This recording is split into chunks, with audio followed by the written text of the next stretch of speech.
تعالوا النهارده مع بعض نعمل وصفة عيش بجد اكتر من رائعة. لو جربتوا الوصفة هتتأكدوا ان هي وصفة عيش طرية جدا، خفيفة جدا، طعمه جميل جدا. فاتمنى بجد وصفة النهارده تنال اعجابكم. لو عجبكم الفيديو لايك وشير للفيديو، ولو عجبتكم قناتي وصفة مع سمر ولسه بتشوفوها لأول مرة اتمنى بجد تشتركوا في القناة وتفعلوا زر الجرس للكل عشان كل ما انزل فيديو يوصل لكم. فتعالوا نسمي بسم الله ونصلي على رسول الله عليه افضل الصلاة والسلام ونبدأ في الوصفة بتاعتنا. عشان نعمل الوصفة بتاعتنا وتطلع معانا العيش طري وخفيف وجميل جدا بنبدأ ننزل بنص كوباية من المية في اي بولة عندك، معلقة كبيرة من السكر، كيس من الخميرة الفورية، معلقة كبيرة من الدقيق، ودول ببدأ اقلبهم مع بعض لحد لما يتجانسوا. وبعد كده بغطي عليهم بطبق وقماشة واسيبهم لحد لما الخميرة معانا تتفاعل.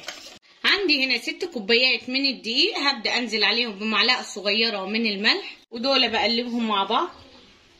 الخميرة خلاص معانا اتخمرت، فهنبدأ دلوقتي ننزل عليها بكوباية وكمان كوباية الا ربع. ده عبارة عن لبن رايب، يعني اي لبن رايب متوفر عندك استعمليه. عندك الشرش بتاع الزبدة استعمليه، عندك لبن راب منك استعمليه. الوصفة بتاعت النهاردة مختلفة بس العيش جميل جدا وطري جدا. وهنزل معلقتين كبار من الخل وعندنا معلقتين كبار زيت. طبعا دول ببدأ اقلبهم كده مع بعض. يبقى احنا نزلنا نص كوباية من المية، كوبايتين الا ربع من اللبن الرايب. بعد كده هنسمي بسم الله ونبدأ ننزل بالدقيق اللي عليه معلقة صغيرة من الملح. دلوقتي هنسمي بسم الله ونبدأ نعجن العجينة بتاعتنا. بسم الله الرحمن الرحيم.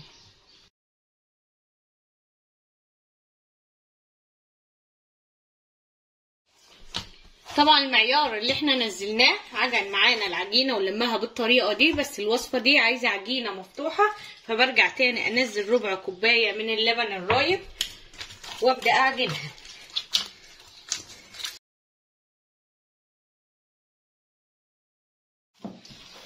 طبعا العجينة خلاص معايا بدأت تلم نفسيها وتنضف لي الطبق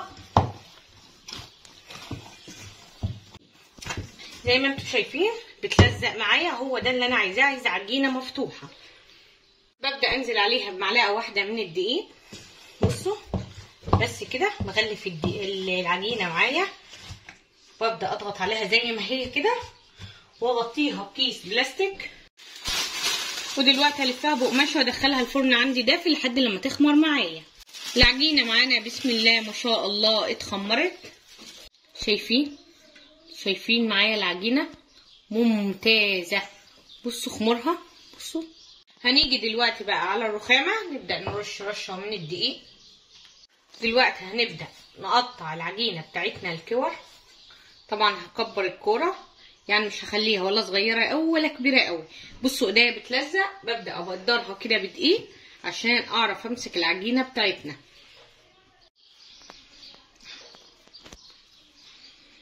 شايفين الجمال؟ شايفين الوصفه معانا؟ ببدا احط طبعا الرغيف وابدا ابدر ايديا من فوق ومن تحت كده وابدا اقطع الرغيف وابدا المه. كل ما احس ان ايدي بتلزق ببدرها عادي عشان اعرف امسك الرغيف. احنا عايزين العجينه عجينه طريه زي ما شفتوها معايا، فهتبدا تلزق طبيعي في ايدك. بس كده. طبعا بكمل الكميه كلها بنفس الطريقه. طبعا بعد ما قطعناهم بالطريقه دي هنبدا نغطي عليهم ونسيبهم يرجعوا يتخمروا معايا تاني. يعني هسيبهم لمده 10 دقايق يرتاحوا ويبداوا يرجعوا تاني يرتفعوا. شايفين رجعوا ارتاحوا تاني معايا. دلوقتي هنبدا ناخد اول واحد قطعناه. بصوا العجينه معايا ممتازه. نيجي على الرخامه رشه خفيفه جدا من الدقيق. ببدا انزل بالرغيف. بصوا ببدا ابططه بالطريقه دي. بعد كده بنبدأ نفرده. طبعا هسيب سمكه سميك مش هرقق قوي كده. الرغيف معانا خلص. شايفين ممتاز. دلوقتي عندي هنا قماشة هبدأ احطه زي ما هو كده وهبدأ ارص على القماشة لحد لما اخلص طبعا الكمية اللي معايا. رشة من الدقيق ايدي ببدأ ابطط بيها بالطريقة دي. بعد كده ببدأ افرده طولي وعرضي اهو. بعد كده من النص لبره بعد كده بشيله واحطه كده على القماشه. بخلص طبعا كله جنب بعضه، لما بخلصه بغطي عليه وارصه فوقيه. ده سمك الرغيف معايا شايفين. طبعا برضو ببدأ ارجع اشيله واحطه طبعا على القماشه بالطريقه دي. بعد ما خلصنا اول رصه معانا ببدأ اغطي عليها وارصه فوقيها. طب الرغيف وشه بيلزق معايا وانت رشيت دقيق في الارضيه وما رشيتيش من فوق. بصوا ايدي بعد ما برش الدقيق بعمل كده، بخبط كده على وشه اهو، وشه بيجمد معايا. حسيتي ان وشه لزق زياده عن اللزوم، بصي بدري ايدك حاجه خفيفه جدا من الدقيق وبططيه. اهم حاجه ما تكتريش الدقيق على الوش عشان ما يغيرلكش الرغيف. خلاص فردتهم بنفس الطريقه اللي انتوا شفتوهم بيها. حطيتهم طبقات فوق بعضيهم، الفاصل بينهم قماشه. طبعا دلوقتي بما اننا في الصيف والجو سخن هبدا اشغل الفرن واشغلها على اعلى درجه حراره لحد لما تسخن جامد قوي معايا. ساعتها هنبدا نسويهم. اما لو في الشتاء طبعا الجو بيبقى ساقعه، فتسيبيهم تلت ساعه وتشغلي الفرن وتبداي تسويه على طول. طبعا دلوقتي سخنت الفرن جامد قوي على اعلى درجه حراره. الصينيه اللي انتوا شايفينها دي كانت في الفرن وسخنه جدا معايا. العيش بصوا مسافه ما الفرن سخن كان هو رجع اختمر تاني. برجع اشيله كده بشويش وببدا امسكه وببدا احطه على الصينيه اهو بالطريقه دي، وبدخله على طول على الارضيه على اعلى درجه حراره لحد لما يبدا يتشمع من تحت. ابدا ارفعه على الرف الوسطاني. طبعا هو اتشمع من تحت وبدا ينتفخ معايا زي ما انتم شايفين. على طول لازم اشيله وارفعه على الرف الوسطاني، شغال عليه من فوق ومن تحت على اعلى درجه حراره.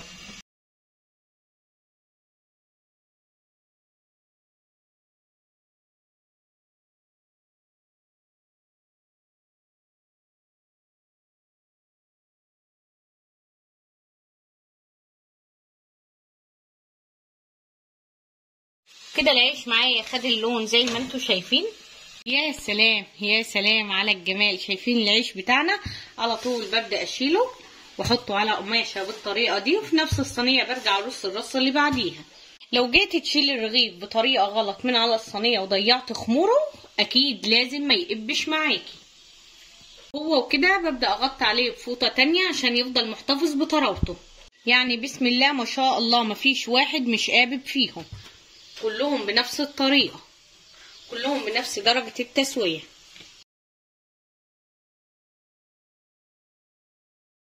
كده من اول رغيف لاخر رغيف معانا. شايفين تسويته؟ والله العظيم حاجة تشهد النفس على الاكل. كده طبعا وصفتنا للنهاردة خلصت. الوصفة بجد اكتر من رائعة، جميلة جدا. بصوا كمان اللي طلعناهم من الاول طريوا معانا عشان غطيناهم. هقسم لكم منه واحد عشان تشوفوه، ريحته جميله جدا. كده احنا النهارده عملنا وصفات باللبن الرايب. طب لو عايزه تسويه في فرن الغاز هتعملي ايه؟ هتسخني فرن الغاز كويس قوي. بعد كده هتهدي النار على الاخر من تحت، ومن فوق هتخليها على اعلى درجة حرارة، وترمي العيش جوه الفرن هيبدأ يقب وياخد لون خفيف. لو سبت طبعا الفرن شغال من تحت بتاع الغاز عالي ومن فوق عالي، هتبص تلاقي العيش معاكي نشف من تحت واتحرق، ومن فوق يا دوبك خد اللون. بس كده هي دي طريقة تسويته في فرن البوتاجاز اللي شفتوها معايا النهارده. وبرده شفتوا معايا قلت لكم على تسويته في فرن الغاز. تعالوا نفتح منه واحد ونشوف قلبه من جوه عامل ازاي. تعالوا بقى شوفوا الجمال، شوفوا الحلاوة، وشوفوا العيش بتاعنا من جوه. والله العظيم حاجة تشهي النفس على الاكل. شايفين الجمال؟ بصوا القلب بتاعه، بص قلبه من جوه عامل ازاي. شايفين التسوية؟ والله العظيم جميل جدا وطري. هو ده العيش اللي انا قلت لكم عليه النهارده. وصفه عيش جديده ومبتكره، طريه جدا، خفيفه، باللبن الرايب، او ممكن تعمليه باللبن العادي، وممكن تعمليه بالشرش بتاع الزبده او اي لبن عندك راب. طريقته سهله جدا، طعمه جميل جدا. الوصفه جديده، اتمنى بجد تدعموا الوصفه بلايكات كتير وتشيروها مع اصدقائكم، وتدعموا قناتي لو لسه بتشوفوها لاول مره باشتراك عشان تكبر بيكم. واهم من كل شيء صلوا على رسول الله.